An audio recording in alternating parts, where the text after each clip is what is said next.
সম্মানিত দর্শক, আপনাদের সকলকে সাবুর টেক চ্যানেলে স্বাগত জানাচ্ছি।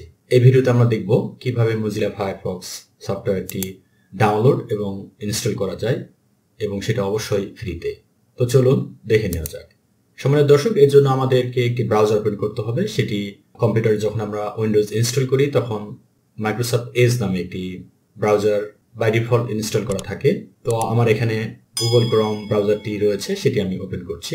আপনাদের ইচ্ছা মতো আপনারা ওপেন করবেন। এরপর এখানে আমাদের লিখতে হবে ফায়ারফক্স ডাউনলোড ইংলিশ।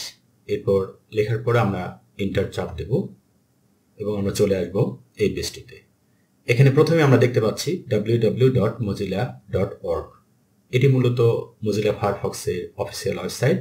তো এরপর আমরা দেখতে পাচ্ছি এখানে choose which Firefox browser to download in your language. আমাদের এখানে ক্লিক করে দিতে হবে। আমি এর উপর ক্লিক করে দিলাম। হ্যাঁ, আমরা চলে আসছি Mozilla Firefox এর যে অফিসিয়াল ওয়েবসাইট রয়েছে সেই ওয়েবসাইটের ভিতরে, এবং এখানে আমরা দেখতে পাচ্ছি which browser would you like to download. আমরা ফায়ারফক্স ডাউনলোড করতে চাই। এখানে আরো কিছু অপশন রয়েছে, আমরা মূলত ফায়ারফক্সটি রেখে দেবো এখানে। এবং এখানে রয়েছে সিলেক্ট ইউর প্রিফার্ড ইনস্টলার।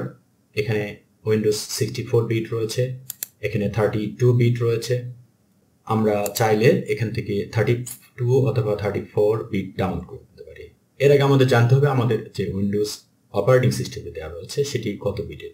এটি দেখবার জন্য আমরা চলে যাব একেবারে নিচের দিকে, এখানে স্টার্টে কার্সর রেখে রাইট বাটন ক্লিক করে দেব এবং চলে যাব সিস্টেমে। এবং আমরা দেখতে পাচ্ছি এখানে নতুন একটি পেজ চলে আসছে। এখানে লেখা রয়েছে সিস্টেম টাইপ, এখানে 64 বিট অপারেটিং সিস্টেম, অথবা 32 হয় তাহলে এখানে 32 দেখাবে, 64 বিট হলে 64 বিট অপারেটিং সিস্টেম দেখাবে। তাহলে আমার অপারেটিং সিস্টেমটি যেহেতু 64 বিটের, তাই আমি এখানে 64 বিট রেখে দেবো। আপনার 32 হলে 32 নিচ থেকে করে নেবেন।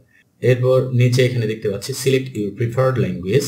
এখানে আমি ইংলিশ ইউএস ইউনাইটেড স্টেটস রেখে দেবো। আপনারা যদি বাংলা করতে চান তাহলে এখানে বাংলা রয়েছে, আপনাদের ইচ্ছা মতো এখান থেকে ইংলিশ ব্রিটিশ করে নিতে পারবেন।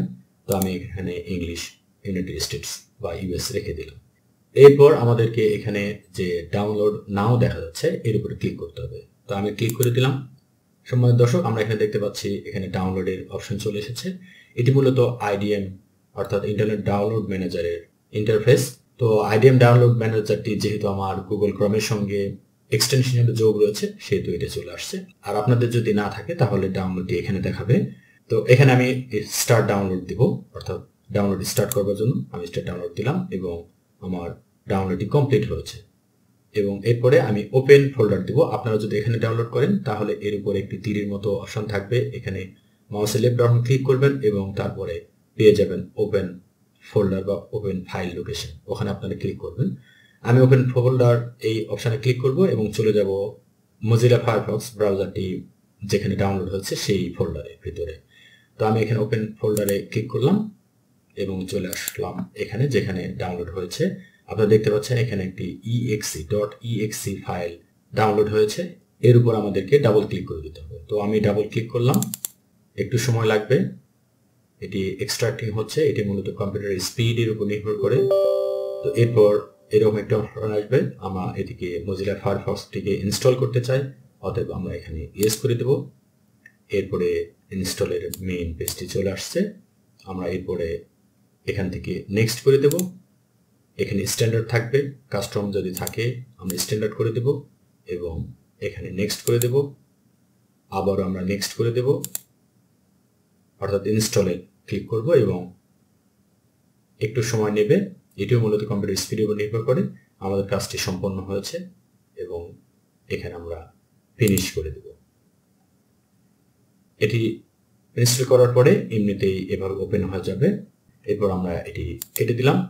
আমরা চলে গেলাম আমাদের ডেস্কটপে এবং দেখতে পাচ্ছি ডেস্কটপে একটি শর্টকাট চলে এসেছে Mozilla Firefox এর আইকন সহ। আমরা এটি ওপেন করে দেখি আসলে আমাদের এটি ইনস্টল হয়েছে কিনা। আমি এর উপর ডাবল ক্লিক করলাম এবং ওপেন করলাম। আপনারা দেখতে পাচ্ছেন এখানে ওপেন হয়েছে Mozilla Firefoxটি। আমরা চাইলে এখান থেকে যে কোনো কিছু সার্চ করে নিতে পারি। সম্মানিত দর্শক, একটু বলে রাখি, যদি প্রথমবার ওপেন করার পরে এখানে আপনাদের দেখায় যে আপনি এই সফটওয়্যারটিকে ডিফল্ট ব্রাউজার হিসেবে ব্যবহার করবেন কিনা, তাহলে আপনারা সেটি ওকে করে ডিফল্ট ব্রাউজার হিসেবে, অর্থাৎ আপনারা যখন কম্পিউটারে কোনো কিছু সার্চ বা ডাউনলোড করতে যাবেন তখন ফায়ারফক্স থেকেই এটি আপনাদের ব্রাউজ হয়ে যাবে অটোমেটিক্যালি। আর যদি ডিফল্ট না করতে চান তাহলে আপনারা সেই অপশনটি কেটে দেবেন। তো এখন আমি একটু সার্চ করে আপনাদের দেখাচ্ছি। ধরুন আমি এখানে লিখলাম ফায়ারফক্স এবং এন্টার দিলাম। আপনারা দেখতে পাচ্ছেন এখানে খুব সুন্দরভাবে ফায়ারফক্সটি আমাদের কাজ করছে। ভিডিওটি যদি ভালো লেগে থাকে তাহলে ভিডিওটিতে লাইক, শেয়ার এবং কমেন্ট করার অনুরোধ জানাচ্ছি এবং সঙ্গে সঙ্গে আমার চ্যানেলটিকে সাবস্ক্রাইব করে রাখবার অনুরোধ জানাচ্ছি। আপনাদের সকলকে অসংখ্য ধন্যবাদ জানিয়ে ভিডিওটি এখানে শেষ করছি।